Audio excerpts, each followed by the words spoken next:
Economist knows something about you, even if you don't know it. Hey, I am Chuck the Bureaucrat, and you might be surprised at how many economists you're going to find floating around the bureaucracy. In fact, some of them are at relatively high levels. And that makes a lot of sense because bureaucracy is all about competing for and distributing resources, usually in the form of tax dollars. And economists have a special set of assumptions about how human beings make these kinds of decisions. Now, what's funny is that even though human decision-making is very predictable, most human beings don't realize how predictable they are. And when they behave in these entirely predictable ways, they often think that their behavior is unique or special. Meanwhile, the economists, with their bag of assumptions, kind of chuckle to themselves as they watch this all play out. And so it's not a bad idea to equip yourself with this information. The first assumption is insatiability. Wants are unlimited. With very few exceptions, more is always better. You don't have to waste your breath telling me. One of the ways that people will try to sweet talk money out of the government is by describing their wants as requirements. It sounds better, right? But it doesn't change the basic fact. So if it makes you feel any better, requirements are unlimited. The second assumption is scarcity. All resources are limited. This one should be pretty obvious, but it tends to get overlooked because of the total size of all resources and the amount that people are usually asking for. It's kind of like, intellectually, I know that the grains of sand in Hawaii are limited, but what's it really matter if I take home a little bit from my vacation? The same thing happens with the federal budget. You're going to get people who say, oh, we just need $1 million. And their only justification is, well, that's a rounding error. You get enough of these people, and we do.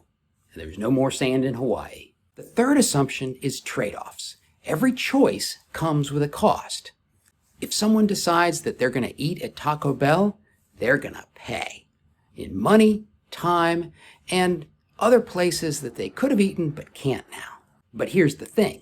It is the person who makes the decision who measures the cost. If a division commander comes to the chief of staff of the army asking for $10 million to build a new range, he's either going to get the $10 million or not. It's the chief of staff who has to give up $10 million worth of something else. And usually what he has to do is take that from another commander. So the decision-making hierarchy can insulate one level from the costs and trade-offs that their unlimited wants cause. And this situation is exacerbated by the next assumption of the economists, self-interest. Human beings tend to make choices that they perceive to be in their own self-interest. Now, you could make a big deal out of the assumption that senior military leaders like General Eisenhower or Robert McNamara were making decisions based on their own self-interests. But I want to focus on the word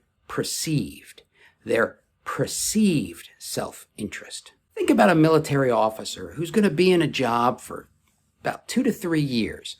How well does he understand the implications of his decisions? And I'm not just talking about the implications of their decisions for the organization. I'm talking about the implications for their own professional career.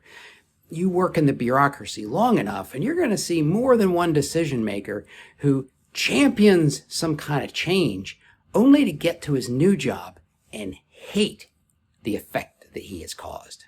So this assumption helps explain a portion of the haphazard, erratic decision-making that you observe. And as variable as all of this may seem, if you understand how a decision maker perceives their own self-interest, it makes them much more predictable.